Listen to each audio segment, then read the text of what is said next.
Welcome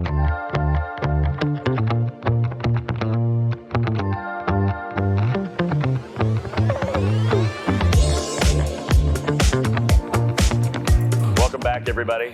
But we're going to finish with a bang. I'm pretty excited about this session.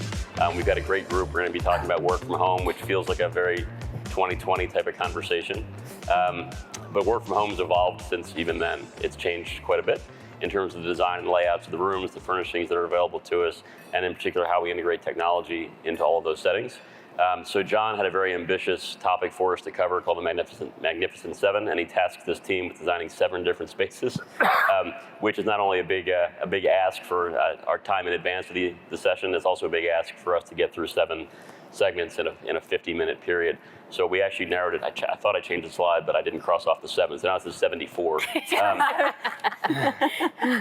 We're only going to go through 4 separate outlines. So I'm excited to get started. I want to introduce the panel to you so we know who we're talking to today. So we'll start with you, Kris. Yeah, my name is Kris Sherman. I'm with Legrand. We specialize in manufacturing all of the infrastructure and electrical products you need to deliver technology to your home office. And ultimately, I've been in the business of dealing with home builders and homeowners since my career began. So over 30 years in that business. Wow. Wow. Impressive. I'm JoAnn Arcenal. I am the Director of Business Development for Crestron Electronics, and we manufacture the full spectrum of your smart home.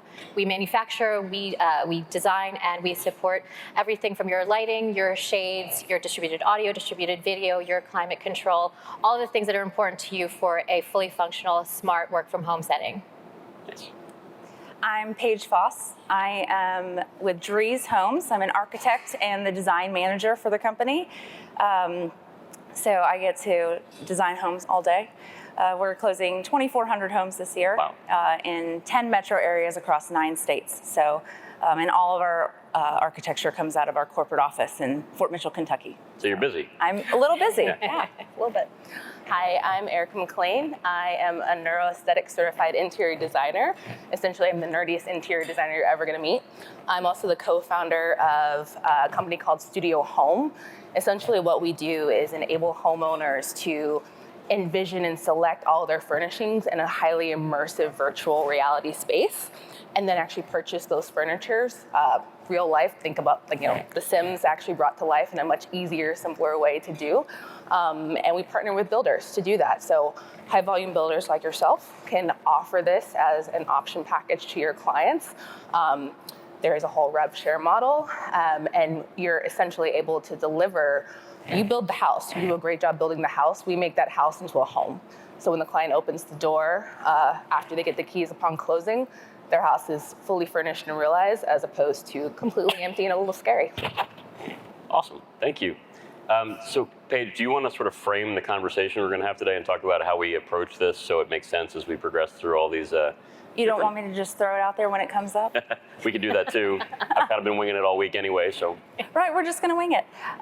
Yeah, we're talking about the Magnificent Home Office, 4 of them today instead of 7. But yeah, we're going to talk about the evolution of the home office, where it was, kind of where it's transitioned and kind of coming into fruition and how that's changing, and then how we can customize that for different types of people that may or may not have a different aesthetic than you're used to seeing. So we'll introduce you to that in a little bit. I kind of want them to see it for the first time all together. Okay. Okay.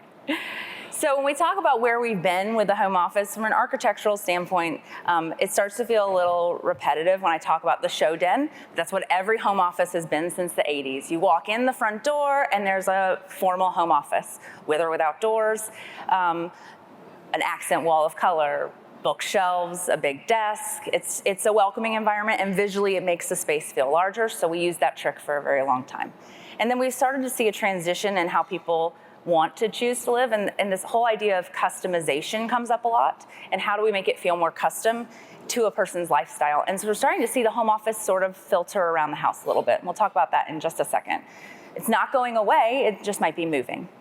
We also saw for a long time dual offices and study halls. So the idea of maybe an office that served purpose for 2 people who work with dual income families and things like that. And then you also have families with children who need a work from space at the home, so a home office for the kids, and sometimes you have more than one office space.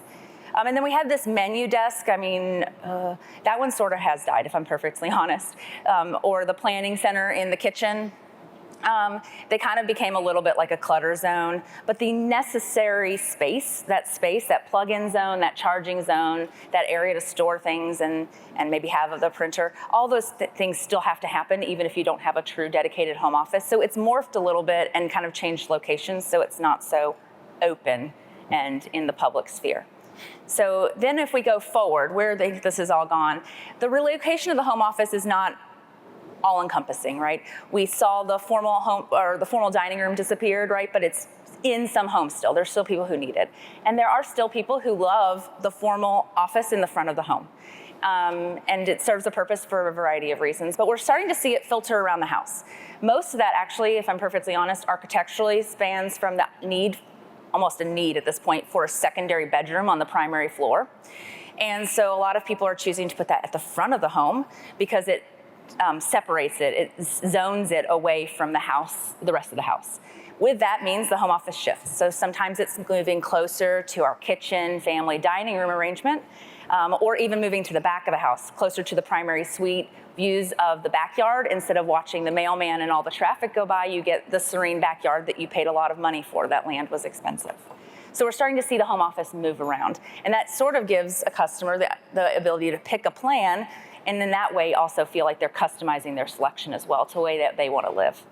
And we're also seeing right sizing of spaces. So with the pandemic, we need more and more office spaces. So pocket offices are back. That whole planning center that was open and front and center is still there, and it's kind of tucked away. It's hidden a little bit. They're not necessarily good for Zoom calls, but they are good for docking stations, plug-in zones, all those spaces, and small amounts of work. And I just think that sometimes it's not even a one or, it's both. So they might still need the home office, but they also need that pocket space because there are still people, more than one person, who's needing to work from their home. And then this is our transition into potato head. So I needed something to ring us all together and bring us together, because the concept here is that we're gonna fully outfit these home offices. And how do I go from what architecture defines as a home office, which honestly is 4 walls, maybe some doors and some windows if you get them, right? And that's not very exciting. But as a whole, if I'm an architect and we have an interior designer and we have people providing technology for our homes and we have design center consultants, all of us need to kind of team up, work together, and maybe create a vision of something so that we're designing a home experience, right? So we're trying to take it from a room to experience. And we're going to do that through some potato heads who might have different needs. Awesome. And before I dive into the potato heads, which I'm very excited to see, I'm sure everyone's excited to see, the trends that you're describing, are they sort of ubiquitous? Are they across all demographics and all geographies, or is it different in pockets around the country? It's moving all across the country. We're not really seeing a difference in that. I think that the idea of custom is very different in different markets. So I don't want anyone to think that because we're talking about customization that we're eliminating high volume production, right? Customization for a customer can vary. We build things from, at Drees, we build attached $300,000 multi-family townhomes all the way up to $3 million single family homes across the country. But the demographic is the same in a lot of different ways. And ultimately, we use the word custom, but sometimes in high volume, it might be more like personalization is your customization.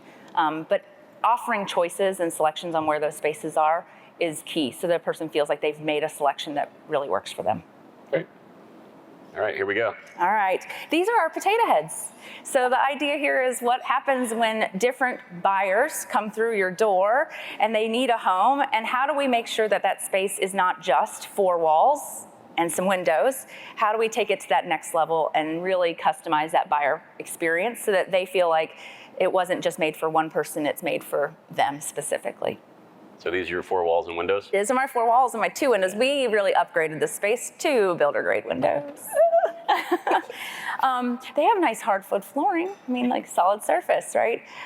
This buyer profile, she's very zen. She might work from home some days during the week. She's not fully at home all the time, but she can't really allocate all of that square footage for a dedicated home office. It doesn't make sense because she still needs maybe a workout space as well. And so what could that space look like? And so in our minds, as the architecture group, we would maybe put something like this together where she could allocate different sides of the room. So she could have that workout space, but still have that dedicated spot to park. And that's where I'll pass it off to Erica, who can kind of help us transition from this dream, what we can say, hey, we could do something like this for the space, and what that really works as. Yeah. And I gotta say that I think that the whole movement of the home office space and just really allowing for that flexibility is becoming so important. I think people realized that a lot during COVID when we were all living in our spaces. I mean, for me, I've studied environmental design and neuroaesthetics for almost 20 years, believe it or not. But it was never really realized in the home. But I think being able to allow that home office to move around allows you to have flexibility in where your kids play, have flexibility, especially if you've got two people in a home, like my husband and myself. My husband's incredibly loud. I do not want his loud volume in a front office by the house echoing to the rest of the downstairs. I'm like, you are going to be upstairs, around the corner, and down the hall. So just thinking about that flexibility on the needs and who else is in the home is super important, and just allowing for that flexibility of the office space. And then as we all saw, and we're gonna keep seeing that empty room come up over and over again, that's what homeowners walk into. So I think when we can understand the needs of that homeowner, we can help them not only furnish that space in a way that's actually gonna work for them, but we'll get into that a lot today, but like plan out the technical aspects of that home from the beginning. So for instance, that TV can be in the right place where it needs to be. So this is a room similar to what we would design in studio home. Our graphics, fortunately, are much higher fidelity than this, but I just wanted to throw something together quickly for today. But this was a client that we worked with for an existing home, but they wanted to furnish it. It was basically a very empty ADU, actually here in Sherman Oaks. And so we basically worked to understand what they were trying to do and what they wanted to do in the space. And similarly, they were a screenwriter. They also wanted to have this be like kind of a living space where they could lounge, they could write, they could work, but it was flexible. So we were able to immersively help them select all of their furnishings and orient that. And then you can see this is what that was what the rendering looked like. This is what it actually ended up looking like. So you can see they have a desk, it's by a window, well lit. They kind of have a cozy area in the back and a TV where they can then lounge. So we basically were able to bring that to life in a way that was really meaningful for their work needs. You need one more? Oh yeah, and then, sorry, we have one more. This was an example of a new build that we did. And we did work with the homeowner in their upfront purchasing decision, because basically they were going to have this open space and they're like, well, we don't know what to do with it. Maybe we pick a different layout. But everything about the layout worked for them, except they just didn't know what to do with the space. So we were able to pre-plan. I think the husband was an avid reader and had like mountains, literally had already all these books. We could barely fit all the books, but we were able to customize the shelving to that, but it also helped them feel really confident and comfortable in their overall floor plan. But you can also see they also use this as a flex space. So there is a desk back there kind of tucked in. So it's a workspace, couch and lounge, and I think you can see those little kids' toys there. So their kids would play up there too. So it's a really good flex space for the family as well as workspace. So before we dive into the tech, which we're about to do, I'm going to make a little transition. You mentioned something that's pretty important. And we talked about sound earlier this week in our wellness session. You mentioned your husband's loud. Oh, God. Right? But it's a really important point. I mean, I know I've been on Zoom calls, and I don't know how they know to do this, but the guys who cut my grass always show up when I'm on a Zoom call. So it's usually horrible timing. It could be any distraction or any noise in the house. So soundproofing, sound reduction techniques are really, really important. Some sort of noise control. If you don't want to be heard outside your office and the rest of the house, if you want to protect the other residents in the home from your noise that you're generating, whether it's conversation or music or what have you. It's important to consider that in these conversations as well. So when you're talking to your electricians and your integrators and your builders, having a conversation about soundproofing and sound reduction techniques is really important to the success of the room, and not just the way it looks, but the way it feels and the way it sounds. Totally, and even, of course, okay, your lawn guys are coming. I've definitely had that exact thing happen. For me, it's on Tuesdays. But also just thinking about the location of your office. Like, say you have young kids at home, they're gonna be wanting to play outside or splash in the pool. Like, if your office has to be in the back, thinking about like how your windows and everything else is soundproof. But otherwise thinking, well, maybe I want my office in the front of the home, or I want my office somewhere so that, like we're talking about people living inside the home, but also how people operate outside the home and where the home is depending on urban, suburban environment, et cetera. So I think that noise pollution, interior and exterior. And I don't want to gloss over the transition from purpose to purpose in a space like this. You mentioned this might be a yoga room or a meditation space or what have you. And it seems obvious it can be both of those things at the same time. But the technology is really what transfers that from one use to another, right? JoAnn, I mean, we're going to talk about how Crestron can do that, but go ahead, I'll let you take it from here. Yeah, so we're talking about the customization of the space and being able to really make that transition from that yoga space, that place of relaxation, and then now we're going to focus. So the way that we can do that with technology is using the technology that's already, it already exists. We're not reinventing anything. It's the application of these technologies. So perhaps, so think about yoga, thinking about that Zen space. The lights are going to be very different from when we're focused from home, right? So, taking the lights from that yoga, that warm, that candlelight type feel to that blue focus, right? That focus light, that stimulating light. So we can actually transition that light using LED technologies or LED lights and this technology that we have so that you can make that transition in the energy. And we can also, and what's great about this is that the client, your clients, you are able to do that on your own. So let's say we want to create a new scene. This is our work mode scene, or a video call. So we can dim all of the overhead lights. So we don't have all that harsh downlighting. We have only the floor lamps, creating that illumination rather than just brightness, right? We have our shades, perhaps, in the office that you should just showcase a lot of really good natural light. Maybe we want to take advantage of that. So, but we don't want too many distractions. So we're going to raise the blackouts, but we're going to keep the shears down. So we can take advantage of that natural light, but again, reduce those distractions outside. Audio, we can have the audio from your calls actually streaming throughout that distributed video. So no matter where you are, sometimes we like to pace as we're on calls, right? So no matter where you are, you're able to take advantage of that. Video, and again, these are all technologies that already exist. This is just the application. So we can actually take that video, distribute that video to, let's say, your wall display so that you have that secondary display that's not just your laptop in front of you. If you're looking at a larger chart, or graphs, something like that, you can actually put that right onto your display, right on the wall for your secondary monitor, and you're able to really just utilize the technologies that are already in your space and make them work for you in that work from home setting. Climate, if you're like me, and even right now, and you're about to speak or do a presentation, you get a little bit warm. So maybe your climate, you want that to be a couple degrees lower so that you're not just, just boiling and trying to seem calm and composed. It's personal to you. And that doesn't just have to be, for that one person. We talked about several people that might use that same space. You can make, I can make my work from home, someone else can make theirs, and it's going to be personal to them, and we can do that ourselves. So that's another great way that we're being able to use that technology and customize it specific to our needs. Yeah, and Kris, you can probably, go ahead. Oh, no, go ahead. I was going to say something just important to that, and I think in terms of builders and increasing client satisfaction is reducing that cognitive load on your client, which they may not understand that, but once they move in, everything feels easy, that gets attributed to you. If things are hard when they move into their house, well, they're going to think of you in a negative way. And that's one of the things that we do as, for Studio Home is having them have that really comfortable experience when they first move in. Their house is neatly furnished.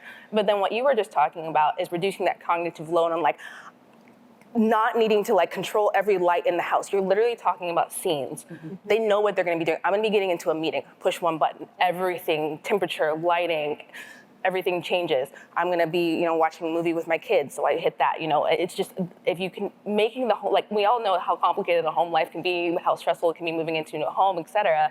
Simplifying it with things like that, I think, is also really meaningful. Yeah, and also, along with that, the mindfulness, we were talking through a video call type scenario and video call scene. A lot of things that we see as far as the automation of the technologies, when we're working from home, sometimes you don't have those cues to let us know, hey, stop working. It's just all of a sudden it's 7 o'clock. You can actually time your own scene so that now we're going to come into a relaxation mode. And it's going to subtly bring you into a different type of energy where maybe the lights are going to gradually change. Maybe some audio is going to come on that's going to give you that cue, like, hey, we're going to start to come into this mindfulness and this Zen mode again, and we're going to break out of that blue light, that stimulating blue light, and start to come into our personal space and our personal energies that we need to balance out there. I hope they didn't steal everything you were going to talk about, Kris. Sorry. No, I just keep thinking that it's so interesting that you use the potato head. I kind of feel like the real life model of the potato head here. But you talked about lighting, and I think that's such an important topic because, as you get into the home office, we talked about Zoom calls and all that good stuff. You want to have some more control over the lighting. Lighting is probably one of the hardest things to configure when you're dealing with light coming in from the outside, as well as the lights up that you guys are installing, the LED lights and things like that. They can be very interruptive and make you look kind of different than what you would expect. We try and focus people in when we're talking about home office and realize that most people are now working from home in a situation where they have to be on calls all day. They have to be in front of a camera. And so those lighting control options are very important. We offer a smart lighting control as well as dimmers, and dimmers will do wonders in those environments. I think that's important. But the finishing touch really from an infrastructure standpoint is really making sure that we have the electrical and the infrastructure wiring that we need and where we need it. And so we offer and we recommend that you take that into consideration as you're putting your space together. You may have stayed in a hotel. You probably stayed in a hotel today where they have outlets inside the furniture. We can do that for you. And I think that's an important distinction because you need power, you need USB connectivity, and you need it in locations where it's very easy to access. Just from the few rooms that you shared, with all those bookshelves, it's very difficult to find power in that situation. So you do have to definitely make considerations for that. Well, I think that leads to a discussion about either crawling under your desk or the lack of clutter to find those connections. And planning makes a big difference, right? I mean, you talked about cognitive load. Mm-hmm. There's nothing worse than getting ready for a call and can't find an outlet for your laptop. Right? All the time. Absolutely. All right, here we go. Paige. All right, we have another blank room. It's still beautiful, still has 2 windows. Now we're dealing with an artist. So someone who has a little bit more artistic profession, maybe they're not going to be as worried about Zoom calls, but they really need a creative space. Light and task lighting and all those other things, those are going to be very, very important. They're also going to need focal points and storage opportunities. And how do we make this box into something that really works for them? So something maybe like this. Well, so what I get to show now is I am the artist. I was my own client for this next example. And when we were building our house, I wanted my office to have a different feel and it has a totally different energy than the rest of the house, and that's just very intentional, and that's one of the fun things that you can do when you are pre-planning. Like, people can understand that, like, there can be a space, your house can have a common theme, but each person can have their own unique environment tailored to their own needs. So for me, I want it more colorful, cool colors, vibrancy. So anyways, so we'll see, this is my mood board for my own office, and then this is me in my office, and you can see I actually have the cute little writing desk, just like in your example. Now, what you don't actually see is for this photo, I do get on Zoom calls, believe it or not, but I do also need space sometimes for just like doing a lot of flat lays and layouts. But what was smart was I knew where I wanted my desk to be positioned. And I have that option of the natural light coming in, but because I also need my monitor there below that rug, you can kind of see it sticking up a little bit. There is an in-floor outlet. But if I did not know where I wanted this to be positioned, I'd either have cords running all the way across the room to be tripping on, or I would just have to put my desk in a location that I really didn't want. So that was just, but I knew how to do that and knew to pre-plan to put, a floor plug in my office. So anyways, and then, just thinking about like the other thing we were talking about, like technology. So I've got my printer and everything, but like everything was able to be oriented with the furniture and needs that I have. Great. So JoAnn, I know you love this product. It's the I've already talked about MM30R, yes. So one of the things that I think we're talking about in a space that's a little bit more artsy, a little more creative, and a little bit less technically oriented is the ability to do all these things, but in a small, confined space, in a neat manner where it's all integrated instead of 17 different pieces. So go ahead. Yeah. So this is one of our products. This is the MM30R. It's one of my favorite products that we have because it does so much. So when we're talking about the dedicated home space, and I think, Erica, this would be great for you. You're essentially located within that room. So you can be anywhere within that space using this product and be on, a call, a voice call, a video call, whatever the case. But you'll see here on all the four corners of this product, we're looking at we're looking from overhead here. On the four corners, we have directional microphones. So let's say you want that freedom to be able to move around that space. It allows you that creative energy and keeping it flowing, right? And I do that. I have other workstations because I feel like just for me, I need to be able to move. And I also like, for different clients, I want different backdrops when they're seeing me. I want to show off different parts of my office depending on the clients that I'm working with.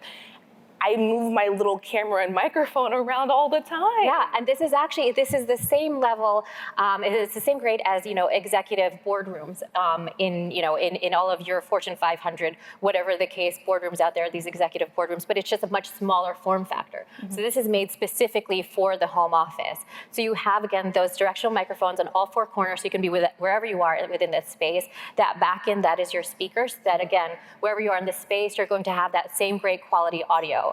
On that front end of it is actually, if you saw, the interface, that phone interface that we saw, how you can program your scenes using Crestron Home, and this is that same look and that same feel, so it's consistent. So whether you're working from home and you're using this, our MM30R, or in the kitchen, wherever the case, you have that consistent experience.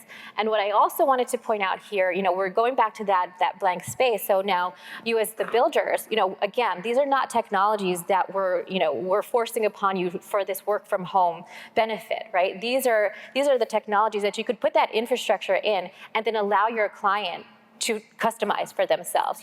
This is smart ready. You have your lighting control, you have your shades control. Whatever you do here is up to you, and however you want to interact with that technology is up to you. So, you can have something like this, you can have something, one of our other interface technologies down the line, but it's really using these technologies and applying them towards that work from home application.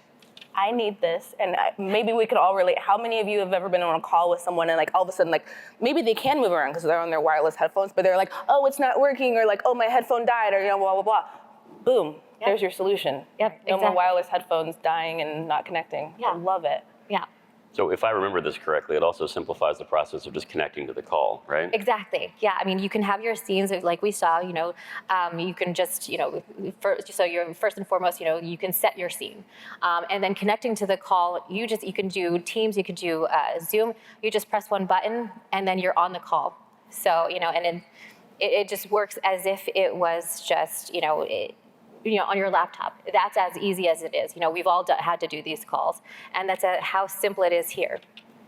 So if you think about what you typically do to prepare for an important Zoom call, if you're talking to a friend, it probably doesn't matter a lot, but if you're preparing for a business call, you're typically setting up a variety of different things, right? You're setting up the lighting, you're setting up the shades, you're setting up your location in the room, you want to adjust the camera height, you're doing all these things, and then you're trying to join the call.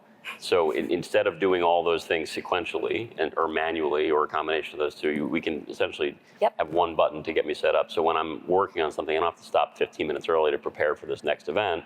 I can wait till the moment before the event, hit the button, and everything sort of happens. Yep, that's exactly. And with the changing of the seasons, you can also tweak that. So let's say you have a 4 o'clock call in June, you're going to have that natural light that's going to be able to, to complement the indoors versus, 4 o'clock in December, and it's already pretty dim out there. So you're going to have to balance that. So you can very easily tweak that. So we're looking here, this is one of our applications for a work from home setting.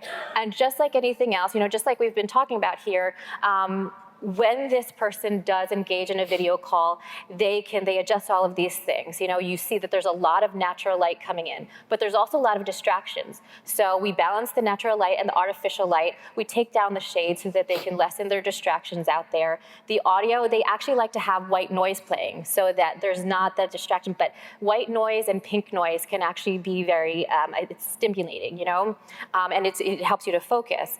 They can also put their video on if they want, again, to use that as a secondary monitor, put a graph, put whatever they need to on their screen there, and then also their climate. So this is a client that, again, they have all of these technologies already embedded in the infrastructure in their home. It's just the way that they're applying it within this particular space that makes it their ideal, their customized work from home space. Nice. And Kris, this was the ubiquitous slide that you sent me with all of your technologies on it. But I love it if you could kind of run through. These in my mind are the little bits and pieces that are sort of overlooked when you put a home office together. And individually, they may not be super critical. If you forget one, but if you forget all of them, you've got a problem, right? Absolutely. You have to take into consideration, as we've already talked about, the use case and the space and who's going to be using it. I don't know if anybody has kids, but I can tell you right now, my kids right now, that between the ages of about 8 and 15, they all aspire to be an influencer. I mean, let's be honest.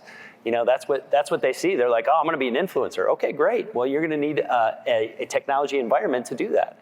And some of that comes with mounts for multiple monitors. And I'm sure, if you have kids, you understand that some of them like to play games. Well, that's a great environment for them and a multi-use for this home office that you can use. And just make sure that you understand we have, there's solutions for mounting on desks. There's also solutions for mounting on the wall, dual monitors and multiple monitors, and that's a big thing. We've kind of beat the video conferencing to death.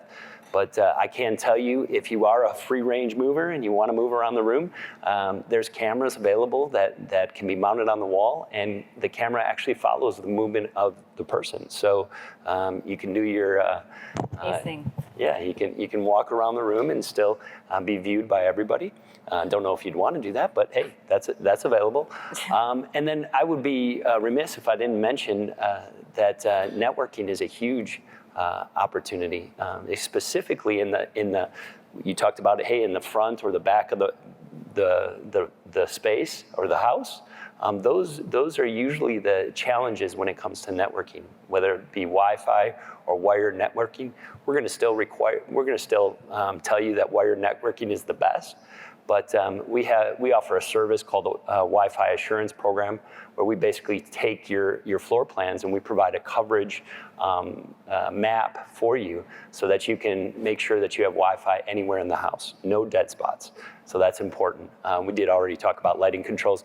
That little desk power solution right there is configurable. We use multiple different connectors in those, and we have a program called Dash where you can create that fits right into a bookcase, a desk, or just mounted on the desk.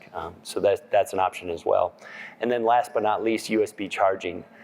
This is going to be a huge opportunity for builders in the future. USB-C is really the hard charging way that a lot of consumer electronics are going to be powered from here on out. You can actually buy computers nowadays. Your computers have the USB-C, they can charge. You're going to start to see more and more televisions come out on the market and monitors that are just using USB-C. And the reason for that is because it's a dual path. So it allows the outlet to communicate with the electronic device. So definitely look at that. I will tell you, USB-A is dead. If you're putting it in your homes right now, get it out. You don't need it. Excellent. All right, we got a couple more potato heads. We do. There's 2 in this one, and the story behind this one is that they don't live in this home. They have a trophy because they're #1 grandparents. These are going to be visitors. So maybe we have a situation where a buyer has to have a dedicated home office, but they don't have additional spaces in the home to be able to accommodate both a home office and a guest suite. And so how do we make this space work for that customer from day one so that we can incorporate something in terms of the space? So maybe it's incorporating a desk, an entertainment zone, and also a lounge area. So maybe once we're done working, we need to make sure we have all those spaces correlated so that we don't give up that valuable square footage for just during the workday. We have all the weekends to play with and in the evenings as well as a family. And one thing we did, so this was a house we did for a client, and they needed exactly one of these flex spaces just for, they were the only ones living in the city, so knowing they were gonna have grandparents, aunties and uncles coming to visit, but they didn't want to, and the wife also needed an office space. And they also didn't wanna have a room that was just largely only used, a few times in the year. So what we did was we designed a customized Murphy bed with a built-in desk. And we did think about a lot of the technology aspects in terms of there are actually like lights inside, which you can't see, but they're nested on the side of the bed when it's folded down. Everything, is kind of like wired in there, but tucked behind. So we thought about that. They're opposite the bed, there is a TV. So it's a really nice lounge space. But what the wife also does, so yes, she uses this as her office most of the days when there's no guests, but she also does use this as a little yoga studio. So off to the side where you can't see, there's a whole bunch of yoga equipment and a cabinet, and she's just able to fold up that bed and have that flex space. So how you can think about enabling your clients to have that flexible space and upfront is really important with their floor plan selection. So I'm gonna go back to video conferencing again, because when we talk about home office, that's a pretty popular feature. And one of the themes I'm starting to see emerge is pretty interesting, that we're transforming spaces between purpose A and the home office or the workspace. And even in the workspace, you're transitioning between I'm working on my own versus I'm collaborating with somebody on a video call. So this transition becomes more and more important. So when you talk about Zoom backgrounds, we've all tried those goofy filters that look like somebody else's house behind us. When you move, your head gets all warped when you move around the screen. It was a fun solution in 2020. It's not so much of a fun solution anymore. So there are things, even just a motorized backdrop for a Zoom location. So if you're not pleased with the way things look behind your desk, if you want a mountain scene behind you, actually, you can have one, and you don't have that weird digital jitter in front of that space. That can be triggered by this event. Cameras, most of us work from laptops, I would imagine, and most of our clients do. When you're working on a laptop, is it up here above your head or is it down here below you? It's usually on the desk in front of you, so where's the camera? It's below you. If you ever seen an old man selfie before, right? That's what you look like on these cameras, on these video calls, where the camera's looking up your nose while you're having this conversation. It's not a flattering angle. Nobody really wants to see that. And if the lighting's bad, it's actually even worse. So installing cameras specifically for Zoom purposes. Have you ever been on a call with somebody who's done a really good job of video production on their call, where they might have multiple camera angles that they switch between? It'll blow your mind when you see it for the first time, because they've really thought about what they look like and how the presentation works. And there's a huge difference between looking at something in person and looking at something on video. And I can attest to that because you're all sitting here right now. I guarantee you probably wouldn't sit through 60 minutes of this conversation in front of your computer because you've got other distractions and other responsibilities to deal with. If you were at home, if you're here, I have your attention. I'm more engaging. You can see what the other people are doing while I'm speaking, even so you can look away from me if you choose to. And you get a real view of me almost in 3 dimensions as opposed to a 2-dimensional up my nose sort of view. So it's really important that we design these rooms the right way. So they're products designed to do that. So cameras, Kris, you mentioned the ones that track movement. Yeah. They were created for boardrooms, essentially. When you've got a long table and someone's speaking, the camera would actually focus on the speaker in the room and then zoom back out to the table and focus on the next person to speak. It made it look like a true video production. That technology was really expensive when it was new, but now it's baked into a lot of these products that these manufacturers at the table and some of the other ones in the show offer. So you can actually create a more true professional-looking video production than you could ever do from a laptop camera alone. So JoAnn, you've got some products I think that have all this baked in, so why don't you describe what you got here? Yeah, so this is our Video Bar 70, and this is actually perfect for a space that we were just describing, where it's a hybrid space, where, some of the time it's used, when guests are in the space, when guests are staying over, and you might have a display on the wall. So when guests are staying over, they can utilize this exactly as a sound bar. So they're able to enjoy that audio when they're visiting, but when we're using it as a space, as a working space, it can actually, so there's actually 4 cameras on that video bar, right in that center. And if we could just go back one, yeah, thank you. So up top, you see that it is illuminated red. That means you're muted. On the bottom, that screen, that means all in. We're all a go.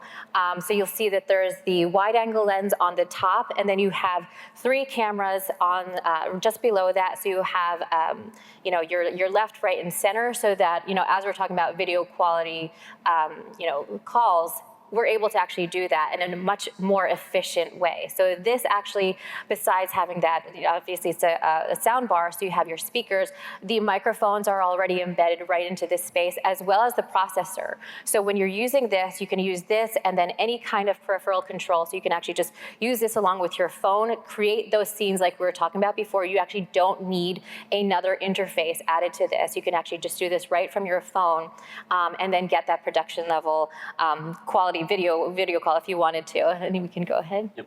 So this is great in a space like this. So you were talking about that hybrid space where grandma and grandpa are staying, so they can actually enjoy that audio when they're staying within that space. And then, this is great for a setup like this, where perhaps you have this very informal space where you work from home. It's that dining room, or maybe, you use video call for other purposes. This is a great way to really incorporate that technology in a way that's not intrusive to your living space. It's not an additional thing that you have to bring in. We're not intruding on anything, and like we said, lighting, shades, audio, video, climate, we can control that right from this device, because again, it's that that processor that is embedded right in there, and you can just take out your phone, any mobile device, and you get that control right from there. So it's a great, very efficient as far as space goes, as far as cost goes. And again, when you're building these homes, have that space pre-wired for all of these systems, and your clients can customize that to however they want to create that space however they like to. And it also gives you flexibility to collaborate, like you see in this image. So it's not 2020, we're actually allowed to have other humans interact with us in the same room. Yes. So when you have multiple people at the table, it gives you, instead of cramming next to somebody at your laptop, you can actually have a camera that views the room, and it looks like a more natural conversation. It's a great point, Sean. So we can do our TikTok dances on that. Yes. Influencing. Influencing, yeah, it's all about influencing. Right? Yep. So Kris, you've got a couple products that apply here as well. Yeah, so we talked a little bit earlier about the solution for mounting, and some of those desks seem to be mobile. They want to be moved around or have that capability. You can mount your monitors right to the desk here. Multiple monitors, single monitors, whatever you like to do. Those are some of the infrastructure products that we would provide. And something for consideration, right? How often do you walk into an office where you see something that catches your eye from a technology standpoint? This is really an eye-catching product for you. And then, as we've been speaking about the whole time, video conferencing, making it easy for somebody to really use a home office and be productive inside of that home office, I think is important. The pan tilt zoom cameras, overall the camera quality is up to 4K, so you're seeing a much better image, and if you're doing any type of presenting, this is a great solution for that. And again, also TikTok videos, of course. Always. All right, we got one more potato head. Thankfully, Okay. we'll have 10 more. Go ahead. Oh, one more. And I know it looks like him, but this is not actually Al Roker. But this is a truly dedicated person who needs a truly dedicated home office. They're going to be on calls all day. This is our quintessential normal, what we think of when we think of a home office and what that solution might look like. And this is just a regular box, but I would be remiss if I didn't say that there are structural options that you can offer as a builder that can help in a space like this. One of them, Erica mentioned earlier, was an outlet, a floor outlet. Like you can have those conversations. Those have to happen before construction. You don't just start those later. But another one that you'll see in this image is actually the addition of ceiling treatments. So when we can add ceiling treatments, we're adding more surface area. We're adding more angles and things for the sound to bounce off on, which will help to soften sound. We'll have less echo. So while we can use technology, we can also use the structure of the space to offer then an option that actually makes sense for a home office. So I would be remiss if I didn't say that there are some things architecturally we can do to help enhance the spaces. Beyond that, we're going to rely on technology to really help us in space planning as well. So one thing, we can hop back to that last slide that I was going to call, I warned her I was going to do this, nothing wrong. But one thing, when we're talking about space planning and thinking about where your outlets go, this is a pretty typical desk setup, I would think, just, kind of intuitively. But what a homeowner and maybe builder is not actually thinking about is the orientation of how that desk was. The person that's on the call, their back was to the window. So that means any video call they're on, unless they have a whole big fancy light set up, like counterbalancing that, they're gonna be just blacked out and not being able to see on their video call. So thinking about that orientation of how the desk needs to go will really help inform how the technical solutions are done before the house is starting to be built. So this was a client that we came in to work with, again, after their house wasn't built yet, but unfortunately their electrical plans were already done. So I highlighted some things. As an interior designer, you normally always see the really pretty polished pictures, but I'm going to show the ugly. The small little rectangle was where they thought the desk, they wanted it to be oriented that way, and just through some of our planning, changed their mind. So that was where their Cat 6 was. But we were like, okay, for actually a lot of the natural light and quality, because that's the only window in that room, they really wanted more sun exposure. We were like, okay, well, we can position the desk this way. But then as you can see, what happened with all the cord management, because I'm an interior designer, I don't know all these tech solutions, but I'm gonna get to know all of you. That's what they see when they walk into the office. But fortunately, no one else sees that. What they see when people are doing their meetings is that relatively beautiful Zoom background that we curated for them. And the only other thing I want to call out is we're talking about all the amazing things we are doing for the homeowner, that when a homeowner is having a really great experience, they talk about it. When their tech setup is really great, the people that are on the other end of that call see it. And especially a typical person like this, it's a high-powered executive, they're typically talking to other high-powered executives. That's a great marketing opportunity. If they look great, you look great, they hear about you. So it's a really good also strategy for investment and also kind of getting your name out there. We get a lot of calls from clients when their people that they're on video calls see their Zoom backdrop and they're like, who designed your space? And then they start talking about us, and it's great. So same thing for great technology. Awesome. So Kris, I've got one more attempt for you to convince everyone how important these things are. Well, going back to that last page, I think I saw wallpaper on the wall.